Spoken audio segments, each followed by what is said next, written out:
She laughed first. That's the part nobody talks about. She laughed, a short, bright sound, and then she turned to her colleague standing beside the reception desk and said, loud enough for half the lobby to hear, "Did he seriously just walk in here like that?" The man she was talking about was Kwabena Asare, 41 years old, standing near the elevator bank of the Harrington, one of the most expensive hotels in downtown Toronto, wearing a gray hoodie, dark jeans, and a pair of worn-out running shoes that had seen better winters. He was rolling a small carry-on behind him and staring at his phone, completely unaware that two members of the front desk staff had just decided he didn't belong. It was a Thursday in late February. The lobby was busy. A pharmaceutical conference had brought in a couple hundred guests over the past 2 days, and the hotel was at near capacity. Businessmen in blazers, women in tailored coats, a cluster of people near the bar comparing lanyards, and then there was Kwabena. He tucked his phone into the front pocket of his hoodie and walked toward the front desk. Not slowly, not tentatively. Just walked the way a person walks when they've done something 1,000 times and stopped thinking about it. The woman at the desk, her name tag said Courtney, watched him approach with an expression that was almost imperceptible. Almost. Her chin lifted just slightly. Her smile didn't quite reach her eyes. "Good afternoon," Kwabena said. "I have a reservation. Asare. A-S-A-R-E. Courtney typed something. Looked at the screen. Typed again. Then she tilted her head, the way people do when they're about to say something they've rehearsed. "I'm not seeing anything under that name," she said. "Try the company," he said. "It might be under Northgate Capital." She typed again. Took a moment longer than necessary. Then, "I'm sorry, sir. I still don't see anything." Kwabena looked at her calmly. "Can you check again?" "The booking was made about 10 days ago. It should be a suite." The word suite landed in the air between them. Courtney's colleague, a younger man named Wesley, who had been pretending to organize papers, glanced up at that. "A suite," Courtney repeated, and her tone was so carefully neutral it was almost an insult on its own. "I can check with my supervisor, but I want to be up front with you. If there's no reservation on file, we're fully booked through the weekend. There wouldn't be much I could do." "I understand," Kwabena said, "but the reservation exists. Please check again." She turned to her monitor. He waited. What happened in the next 4 minutes should not have happened. Not in any version of that afternoon. Courtney stepped away from the desk, disappeared behind a partition, and returned with a man introduced as the front desk manager, Derek Salas. Mid-50s, silver tie, the kind of permanent half-frown that suggested he'd made a habit of being skeptical about most things. "Mr. Asar," Derek said, extending his hand just enough to look professional, not enough to look warm. "I understand there may be a confusion with your reservation." "There's no confusion on my end," Kwabena said.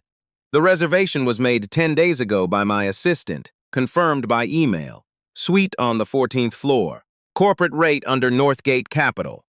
Derek nodded slowly, the way people nod when they're listening but not believing. "I see. And do you have the confirmation email with you?" Kwabena picked up his phone again, scrolled, turned the screen toward Derek. Derek leaned in, squinted, leaned back. "I'll need to look into this," he said. "If you want to take a seat in the lobby, we'll come find you once we've sorted it out." This was the part where most people would have raised their voice. Most people would have said something, asked why they were being asked to wait in the lobby like a walk-in when they had a confirmation number right there on their phone screen. Kwabena said, "Sure." He walked to one of the leather chairs near the window, sat down, crossed one ankle over his knee, opened his phone and started reading something. He didn't look worried. He didn't look angry. And somehow, for the people watching, and a few people were watching, in that quiet, sideways way that happens in hotel lobbies when something feels slightly off, that stillness said more than anything he could have said out loud. 20 minutes passed. Derek returned to the desk but did not come find Kwabena. Courtney served 3 other guests, smiled at all of them, handed over key cards with both hands. At the 30-minute mark, a woman came down from the elevator and spotted Kwabena in the chair. Her name was Ingrid Paulson. She was the events coordinator for the Harrington and she had worked with Northgate Capital on 3 separate corporate retreats over the past 2 years.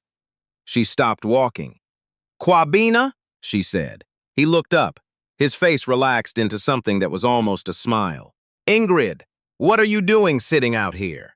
She glanced at the carry-on beside his chair, then at the front desk. Something shifted in her expression. "Have you been here long?" "About half an hour," he said. She looked at the front desk again. "Come with me," she said quietly. And the way she said it, steady, certain, was the sound of someone who already understood what had happened. She walked him to the desk. Derek was there. Courtney was there. Ingrid set both hands on the counter and said, in a voice that was polite in the way that only very serious people can be polite, "Can someone tell me why Mr. Asar has been sitting in the lobby for 30 minutes? Derek opened his mouth. "We were looking into a reservation discrepancy. His suite has been reserved since the 12th, Ingrid said. "The Northgate Capital booking. 14th floor. It's in the system." A silence. "We may have had some difficulty locating." "It's in the system," she said again. Courtney was looking at her monitor. Her face had gone a careful blank. Derek turned to Kwabena.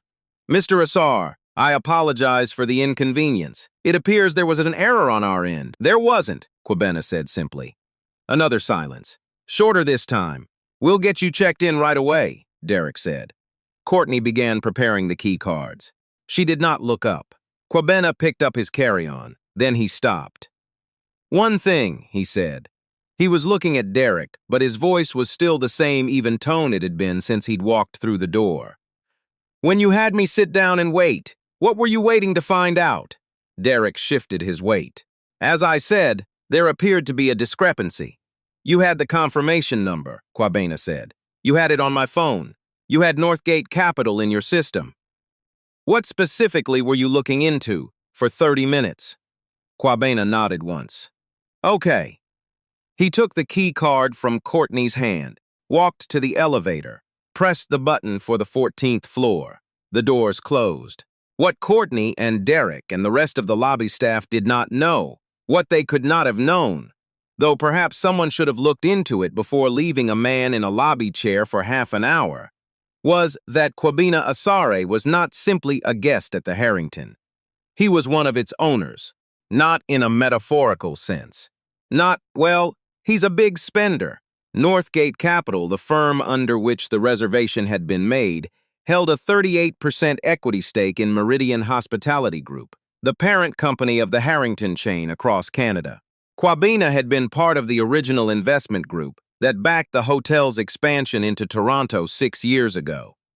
He had been in rooms, boardrooms, not hotel rooms, where decisions were made about this building's renovation budget, its management contracts, its brand positioning. He had met the CEO of Meridian at a dinner in Vancouver. They had spoken about the Calgary property together. And he had sat in a lobby chair for 30 minutes because a woman at the front desk had looked at his hoodie and his carry-on and decided the story she was telling herself was more reliable than a confirmations email. Upstairs, in Suite 1407, Kwabena set his carry-on on the luggage rack and stood at the window for a moment. The city was gray and wide and full of February light. He looked at it the way people look at things when they're deciding how much to feel. He made one phone call, not to the hotel manager, not to guest relations. He called his contact at Meridian's investor relations office and asked, very mildly, whether there was a standard protocol for how Harrington Properties handled confirmed reservations that staff were unable to locate. The person on the other end of the phone said there was. Kwabena said he'd encountered a deviation from that protocol and thought it might be worth a review. He said it the way you say something when you already know exactly what will happen next, and you're giving everyone a chance to catch up. The review began the following morning. What it turned out to find was this. The reservation had been in the system the entire time. There was no technical error. The booking was there, under Northgate Capital, tied to Suite 427, with the confirmation number that matched the email on Kwabena's phone. Courtney had found it on the first search. The screen capture from her terminal time stamped it at 3:14 p.m. Less than 2 minutes after Kwabena had approached the desk. She had then called Derek over anyway. Derek had asked Kwabena to take a seat in the lobby. There was no discrepancy. There never had been. The review also noted that neither Courtney nor Derek had contacted the reservation department, the duty manager, or guest relations during the 30-minute period. No attempt had been made to escalate or resolve. They had simply waited. For what? The review did not speculate, though the timestamp evidence was clear. The findings were forwarded to Meridian's senior management team. Derek Salas was placed on administrative leave, pending a formal review of his conduct as front desk manager. His employment at the Harrington ended 3 weeks later. The letter cited a failure to uphold the hotel's service standards and a pattern of conduct inconsistent with the company's values. Courtney received a formal written warning and was reassigned to a non-guest-facing role within the hotel. She did not stay long after that. The Harrington's general manager sent a personal letter of apology to Kwabena Asare. It was 4 paragraphs long. It used the word inexcusable twice. Kwabena read it and filed it away somewhere. He did not ask for compensation. He did not speak to the press. He did not post anything. What he did do was respond to the general manager's letter with a single paragraph of his own, which said, in part, that he appreciated the acknowledgement and hoped the outcome of the review would be used as an opportunity to examine not just the individuals involved, but the conditions that had made their conduct feel to them like a reasonable choice. He sent it from his laptop, probably in that same suite on the 14th floor, probably with the same view of the February city he'd been looking at when he made the call. Ingrid Paulson heard the outcome from a colleague a few weeks later. She was not surprised. She had worked in the hospitality industry for 19 years, and she said to the colleague who told her that she wished she could say she was surprised. She wasn't. The colleague asked her what it was like, being the one who found him sitting there. Ingrid thought about it. She said, he wasn't angry. That was the thing. He looked like a man who had sat down somewhere and was simply waiting to see how long it would take for the truth to sort itself out. Like he already knew it would. She said that kind of patience, the kind that doesn't come from being calm but from being certain, was one of the rarest things she'd ever seen in a person. And then she went back to work. The Harrington Toronto still stands on King Street West. Its lobby is still warm and polished and full of quiet conversations.